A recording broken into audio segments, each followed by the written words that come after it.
Hi, I'm Lise Colucci. I am one of the life coaches at Queen Being. Today I am answering some survivors Q&As that I asked earlier and was given a couple questions that I think will lead to some interesting discussion and topics and hopefully get some answers for people to start working on their healing. So hello to everyone who's here. Mo Cowboy, Alicia Flowers, Jack Lumen is who I see right now.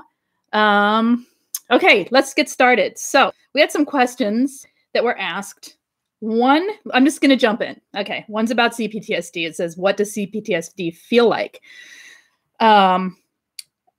Let's look at what some of the symptoms of C-PTSD, and then, you guys can chime in too of what it feels like for you. If any of you have C-PTSD, most of us probably do. Right, so overwhelm, emotional, difficulty with regulating your emotions. So difficulty in having things happen in life and not feeling completely overwhelmed by them, and not having emotional reactions that are sort of out of proportion to the situation at hand. Does that make sense? Like it's just overwhelming dysregulation of your emotions. Hello, Steve. Jack Lumen says, ugh, what does it feel like? Blah. Why do I want to unpack emotional flashbacks? I hate them. I know. Yeah. Okay. Emotional flashbacks. That's another one. Avoidance of social situations, avoidance of the issues at hand, avoidance of your own emotions. That's another symptom. Also, on the flip side of that, it can be looking for someone to rescue you from the situation. So it can feel like avoiding your own feelings and looking to other people to help you sort of tell you what to feel, in a sense. Let's see. I am articulating it. Okay. I have a list here in front of me. It's what I looked up some and thought of and came up with some ideas here. So a loss of trust in self. This is a big one. A loss of trust in yourself, a loss of trust in your intuition, in your focus, in your own life, which can lead to a feeling of extreme loneliness. So it can feel like you don't know who you are and you can't trust yourself and you don't know where to go from there. It feels stuck. You can feel really stuck.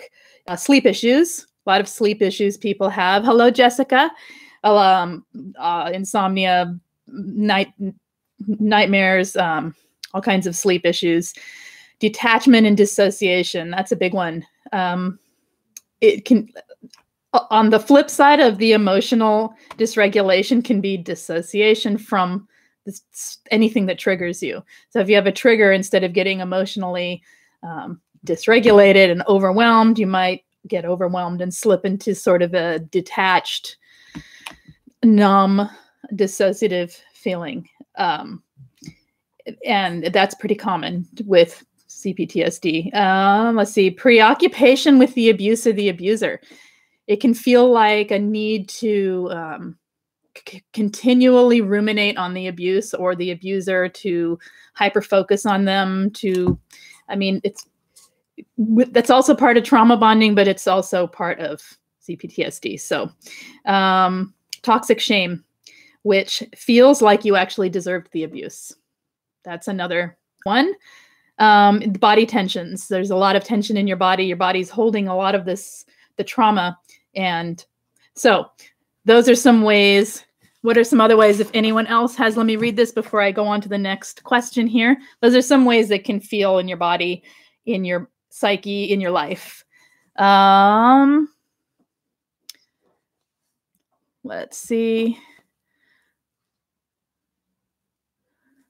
A list. Well, that explains much. Okay. Yeah, I have to have notes for, specific topics like this, because otherwise I'm going off the top of my head, which I'll only get about a half of them.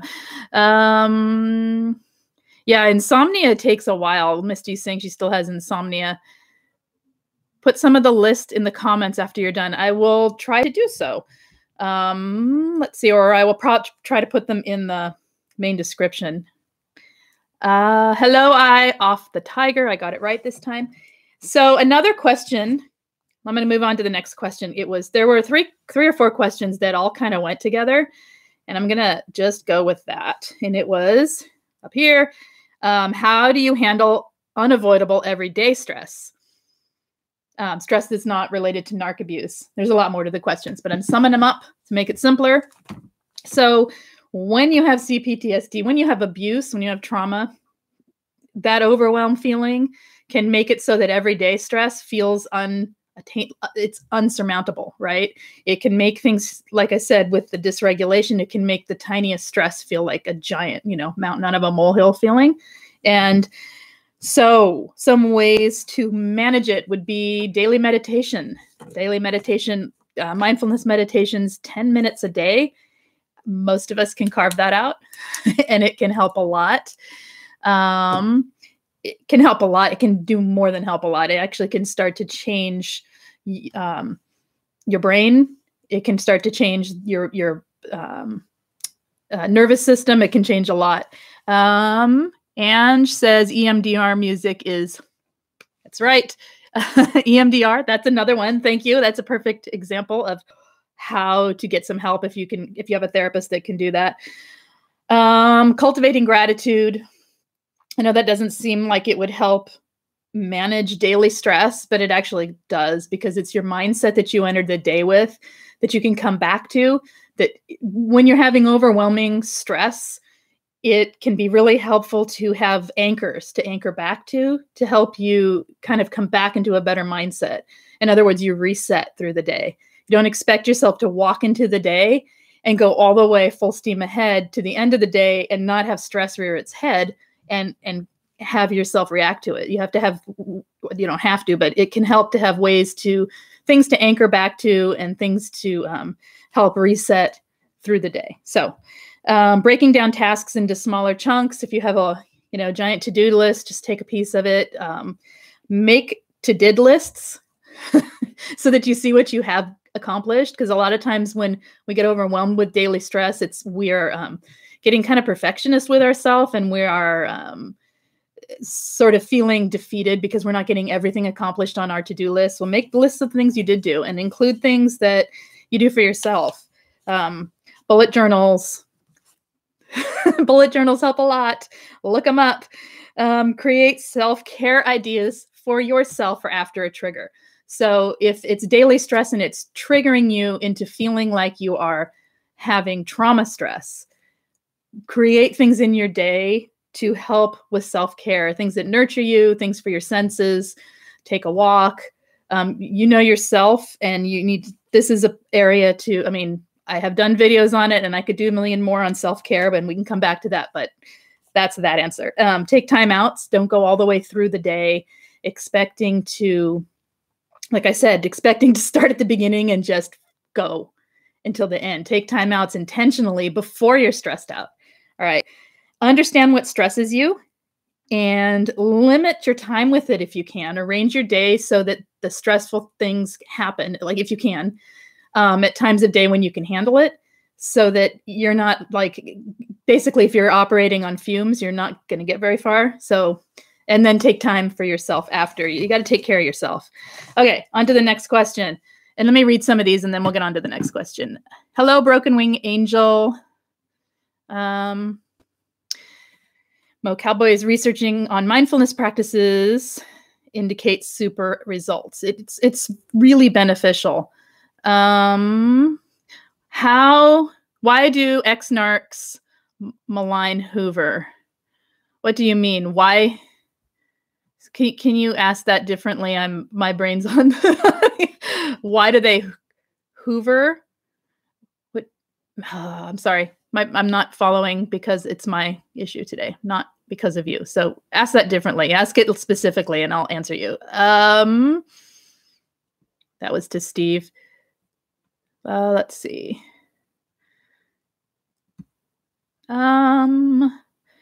Give yourself a pat on the back for everything. All the simple little things, they add up. Exactly. And that's part of your to-did list, right? Give yourself some credit. It helps. Negative Hoovers. Oh, malign. I get it. Okay. I'm sorry. You see, I get focused and then I'm like, what does that actual word mean? Even though I know what the word means. Anyway, they malign Hoover because they need any supply is supply. They need the negative supply as much as they need the positive supply. They need to make you miserable as much as they need to make you believe in the breadcrumbing and the love bombing. Okay, so it's the why is because they need the attention and they need the drama that comes up with it. No matter how many of them tell you they don't like drama, and they pretty much all will, they love the drama. They need to feel that surge of making somebody else hurt. A lot of them are very sadistic. So does that help? It's not all questions are awful. Thank you, Lise, for answering my question. Oh, is that yours? Excellent. Okay. Let's see here. It's a toddler who's bad just for attention. Yeah, it's worse. It's an adult with the emotional maturity of a toddler, but yes. Okay. Excellent. Okay. So I have to go back here to this other questions.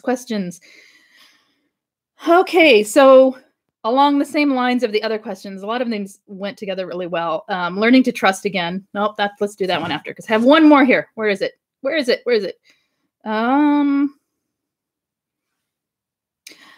To feelings of joy and sadness when I'm supposed to not be so numb, to be in control and know who I am in my own life. Okay, numbness. We talked about that in the list of C-PTSD symptoms. I'm not saying you have it just because you have numbness. I'm just saying it's part of it. It all goes together. Whether or not you would be diagnosed with that is up to a someone who can diagnose you, and that's not me. But it is part of narc abuse. It is part of a coping skill that we have for a lot of people to kind of emotionally go numb. We dissociate from the feelings of the trauma so that we're able to cope. And when you do it long enough, or if you're really, really skilled at it, you can get stuck there. It also it's sort of a safe place to kind of hide out, if that makes sense, from, and then you can't kind of force yourself back into it. You have to wait it out and work with it, I think. One thing is notice what you do feel. Pay attention in your day to what you do feel. Just take like random times and just pay attention. Oh, I feel bored. I feel irritated. It doesn't matter what it is. Just name it. Name the feelings that you have at random times. Don't force it. Just allow the feelings to come. Allow what you're feeling to be there. If right now you're feeling numb, it could be just that the emotions aren't up right now. It could be that you're not in the space to feel them. Create situations where you're safe to feel. Talking to safe people like coaches, therapists, friends that are safe, that understand what you've been through.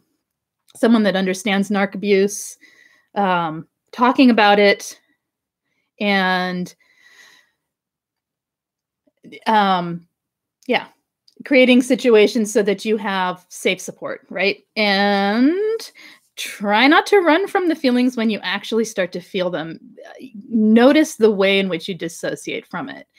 You can notice like you start talking yourself out of something, or you start, and not for just the anger, the sadness, and the stuff related to the narc, but kind of we start to get numb, like you said, for all things, even happiness. Look for things that do bring you joy, and don't expect them to feel as great as they normally do, but allow any little bit of feeling that you have just to be there, and know that you deserve the happiness too. Self-care, again, is huge. If you can create self-care around your senses and get into your body a bit, sometimes that can help awaken feeling a little bit more. Know that you're okay, that if the abuse is over, it's done. And anything that does come up is kind of part of the process, that you're going to feel it, you're going to move through it, and you're going to heal from it. And like I said, talking to a therapist or a coach at that point, might benefit for someone that's really stuck in the numbness. Allow love in. When you have friends or animals or children, allow people to give to you. Just allow it to be there. That you don't have to have the big giant feelings that you normally would have back. That in your heart you love these people and animals and things, but allow others to give to you too. And allow others to feel around you. Talk to people about their feelings and allow them to just be with them while they have them. Sometimes that can help you feel safer in your own feelings. Anyway, hello, Butterfly Mama. And what are we talking about here? I'm sorry, I'm reading here. No, 2 symptoms I experienced is loss of time and extreme startle responses with C-PTSD. Is that what we're talking about again? I know I'm doing all kinds of topics today because I had questions up and it might be a little bit confusing. They kind of all relate though. So I'm going to move over to the one about, there was a question that came up that was about learning to trust again, not just significant others, but people and friends, not feeling like everyone has been lying to you all along or that they're going to lie. I'm not going to read the full thing. It's a long question, but trust again. And I believe I did one not too long ago about self-doubt. So I'm going to read some of the bullet points from that to kind of help with this. And also another symptom of C-PTSD is the lack of self-trust. So, and you're not trusting. And also, actually, there's a second question that I'm going to put together with this one because I think they relate entirely to one another. And it's, how do you gain back using your intuition when it's been taken away from narc abuse relationships? You learn to trust yourself. You learn to trust your intuition. You learn to trust your body responses to other people, to situations, so that you are aware of what you're feeling when you're feeling it, and when something is not feeling right, to trust your gut, so to speak. Wow, my camera's in a weird angle. Shall I change it? There we go, a little better. Anyway, keep promises. So ways to build trust is I believe it's learning to trust yourself more, because if you can trust your judgment and your intuitions, then it's a lot easier to discern whether or not to trust other people. And frankly, I don't think we need to entirely trust other people right away. I think self-trust comes first. And there's another one I did. So to whomever asked this question, or to anyone who feels this themselves, if you look back in the videos, I did one on emotionally safe people. Go watch that. And I'll try to link it. I'll try to link it below in the section, the description of this video. Emotionally safe people. That one kind of helps you with knowing when someone is emotionally safe and when they're not. So with trusting yourself, keep promises to yourself. Be accountable to yourself. Stay away from toxic people, obviously. Don't give info to people who are always negative. If you have someone in your life who's, always going to say something, who's going to knock you down, don't give them info. And that's a way not to learn to trust other people too. Learn who you're talking to and give them only the info that relates to them, if that makes sense. Speak kindly to yourself. Set reasonable goals for yourself. Recognize your strengths and build on them. Be decisive. So maybe decide that you're going to decide on, 3 things that day and actually make decisions. Things like this, they help you take your power back so that when you're in yourself more, if that makes sense, like when you're like not in question of who you are and you're able to trust yourself, then you're able to discern other people better.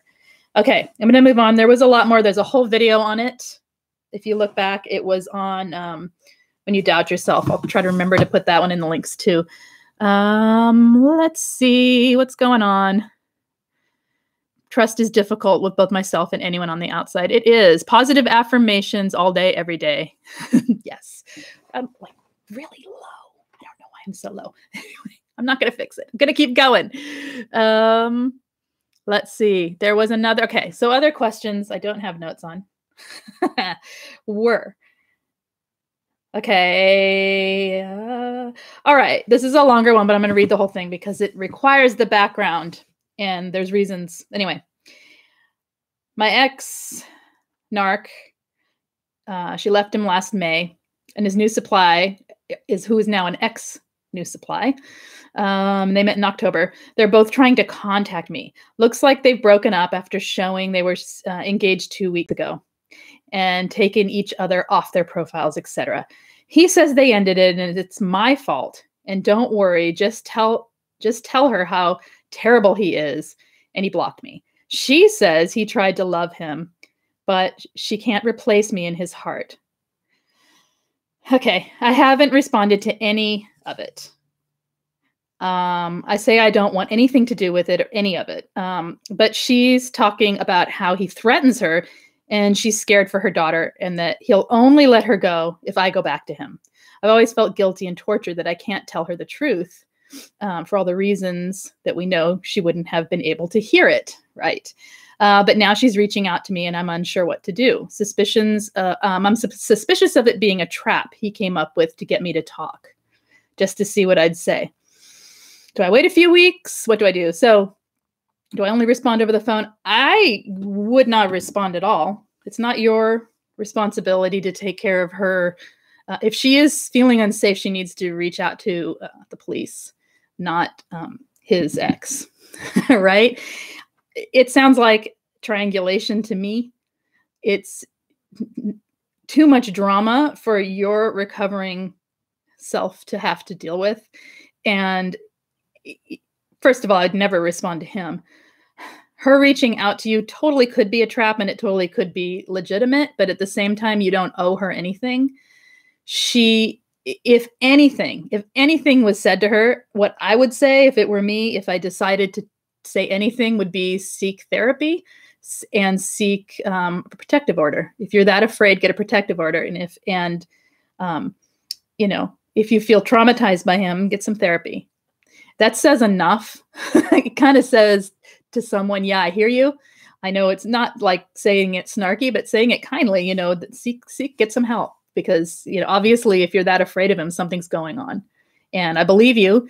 And, go figure it out. I wouldn't give them any information or her any information of your story. Not at this point. That sounds to me like it's just too much. Just too much. He says, she says, they're both dragging you into their relationship issues. No, not okay. So that's what I would do. Let's see. Okay. I'm going to read on here.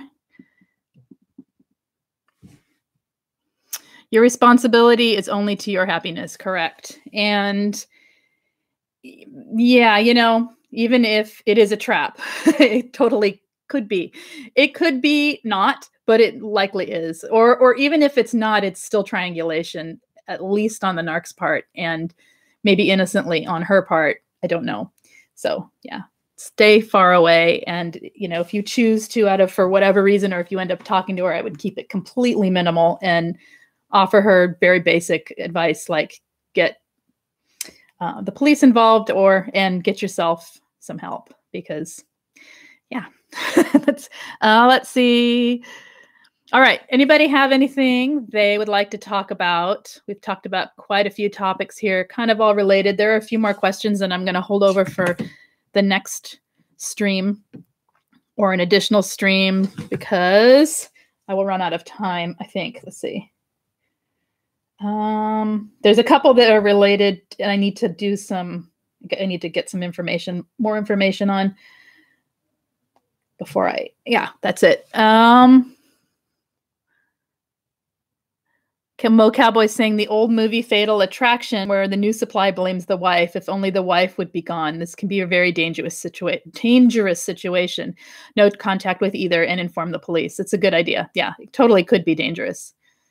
And it's also not your play. It's not your circus, right? Not your monkeys, none of that. So what about having trouble trusting by degrees? Can you say more what you mean, Jack Lumen? Trouble trusting by degrees with C-PTSD. What do you mean? Or give an example.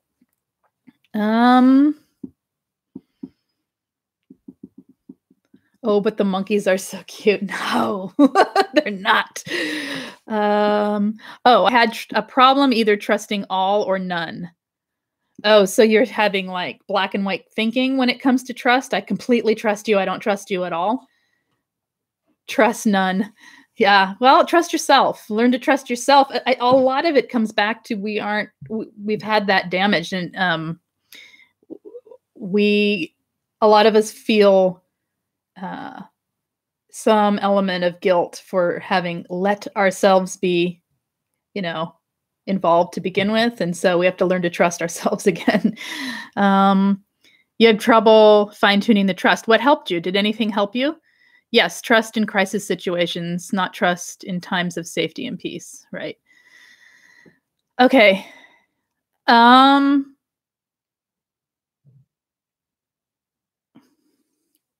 and white thinking is a little different.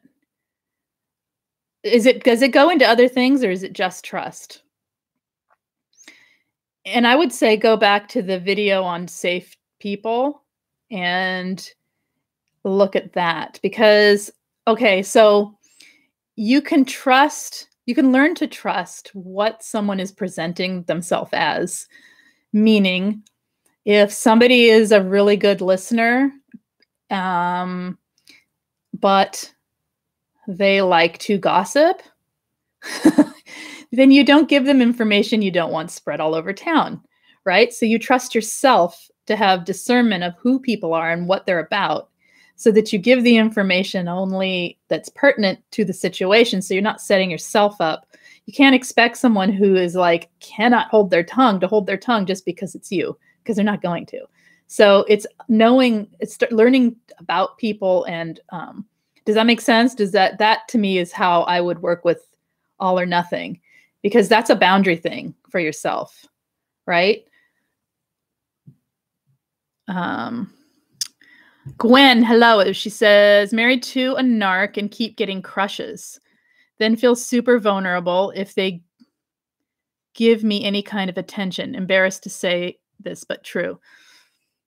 Well, I mean, it makes sense to want attention, right? It makes sense to want relief from the vast wasteland of loneliness that comes from being married to a narcissist. It's not unusual or anything to be ashamed of, except for that it's not going to help you heal by putting attention seeking, so to speak, from other people, if that makes sense. That's when, a lot of self-care and giving to yourself, building your own life. If you're going to stay married, get your life as you can, right? Get as many things for yourself going as you can, so that you're not seeking the love approval quite so much, because you have a more fulfilling life in other ways. Does that make sense?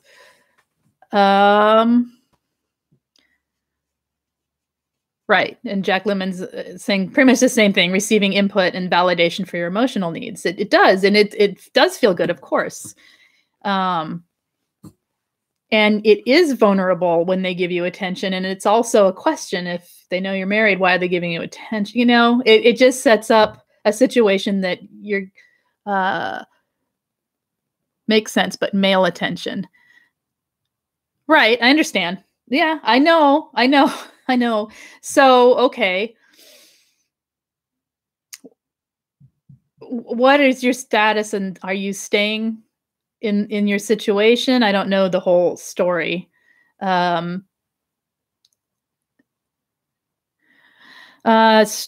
Lumens, it's innocuous usually. Jack Lemon says, I think she's saying it's wise to build self-care and self-protection for yourself, so that when you are ready to receive validation as such, you can vet dudes better. Yes, considering divorce. Okay. So I think it's normal. I think what you're feeling also, we seek what we don't have, right? And it's so lonely being with narcs emotionally. It's not, you're never going to have those needs met there.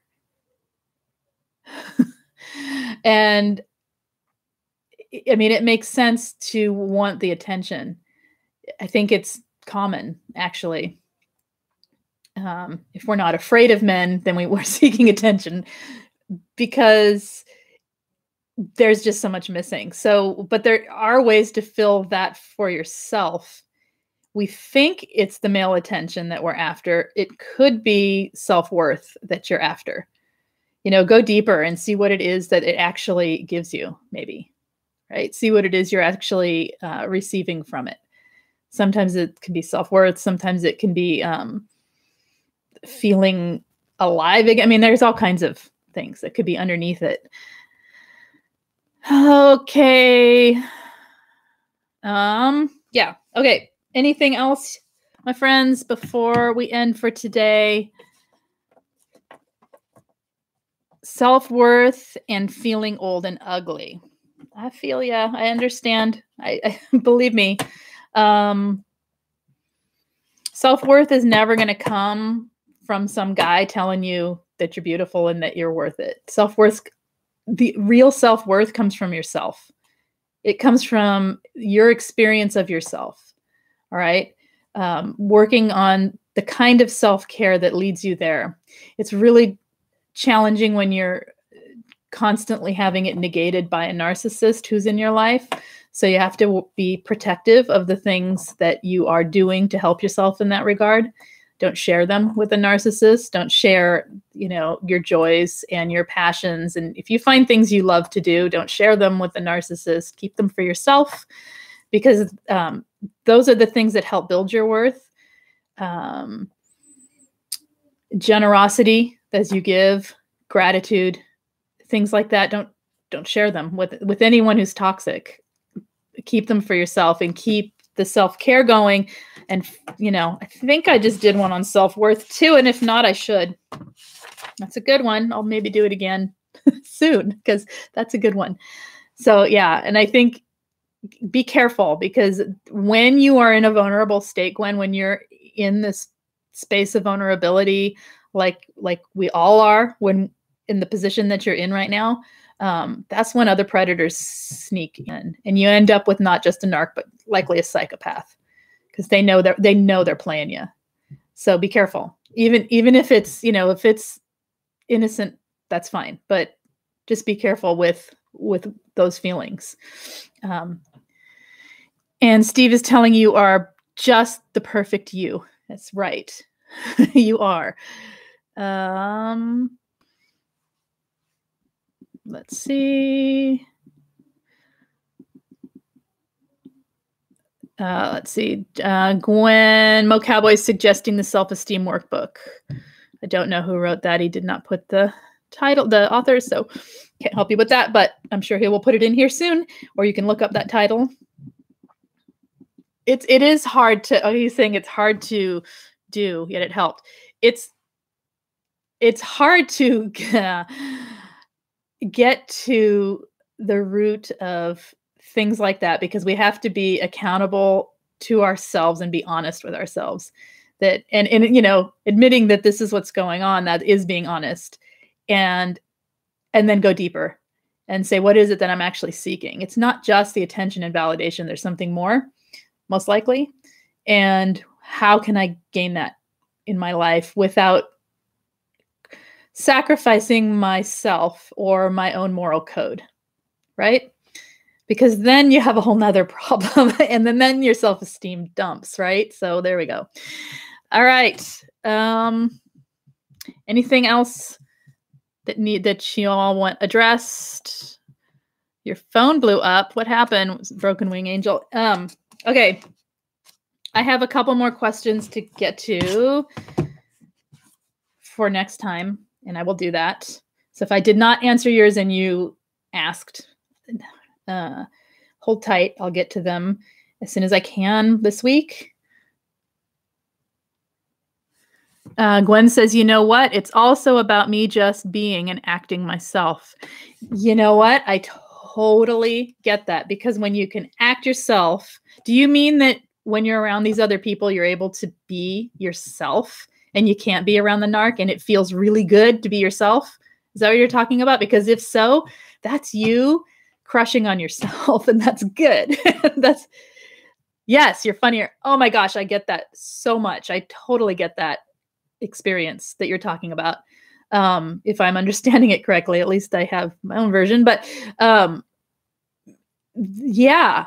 So you know what? The answer there to me would be get around some friends, keep it platonic and get around some friends. It's okay to be in love with life. The narcs want you to never, well, they don't know what they want, but when you're around them, it's never happiness. There's never the feeling of being yourself and being free and being authentic, because everything is constructed by their needs. And, you know, we know how that goes. So get around friends. Make new friends, get around friends, go be funny, go have fun away from the narc, and don't share it. That's yours. Let's see. And that makes sense. I like that. Just so busy with little time for friends. Yes, all their freaking needs. Well, in small doses. I mean, if you can separate the experience of being yourself from attaching being yourself with some guy. Does that make sense? You may be crushing, that's fine. But at the same time, it's the experience of being yourself that you're after, at least partially, besides the validation. And, you know, even in small doses, that can feel good. So maybe, I don't know, quick little things, or you know what, when you go to the grocery store, just be yourself with the clerks, with the, you know, or with the people helping you, and be yourself more in life. It's a bizarre thing. It starts to create a dual. You start to have contrast when you're able to be yourself, like when you go out in life and the narc is not with you and you're able to just be authentic and you feel better. And then you go home and you don't feel so good and you have, it all comes back. It can hurt worse.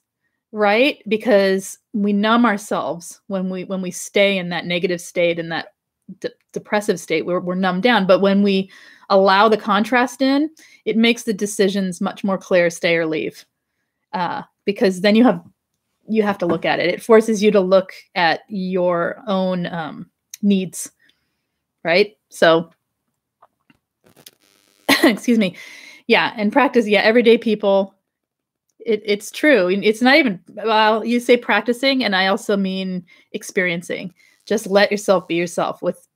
They're not unsafe. They're just people in the store, right? And you're not giving them private information. You're just being you. I totally get it, Gwen. She says, it feels like I'm cheating on him to be myself with anyone. Exactly. It does. It's you, and, you know, just be careful with it and set a plan for yourself, because if you do it too long, that dual life gets really confusing to a person, right? So experience it as contrast and know that's what you're doing, and make some decisions if you can for yourself. Let's see.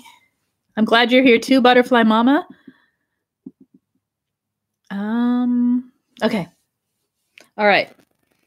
There was one other one that I could read real quick. It was on dating, since we're talking about this, being discouraged when dating and clearing the narc energy so I'm not a magnet anymore, trying to stay kind but not taking crap from anyone. Being discouraged. So dating, making new friends, it goes also back to trust and trusting others. It takes time, and you have being patient with yourself. A lot of us are not patient with ourselves. We think that this is going to get better in a month, and it doesn't, and we get really impatient. So every time you have an experience of turning away when you're dating, and you turn away someone who is behaving in a way that is full of red flags, you're not necessarily being a magnet. You're being a wise seeker of companionship. Right? You're seeking to be around other people, and you're saying no to the things very rapidly. Narcs are out there. We're not necessarily magnets. We're just part of the pool of people out there. Does that make sense? If you think of yourself as a magnet, then all that does is get you scared and make you think you can't get away from it when you can. So patience with yourself, and keep going with reading those red flags, because you're getting good at it.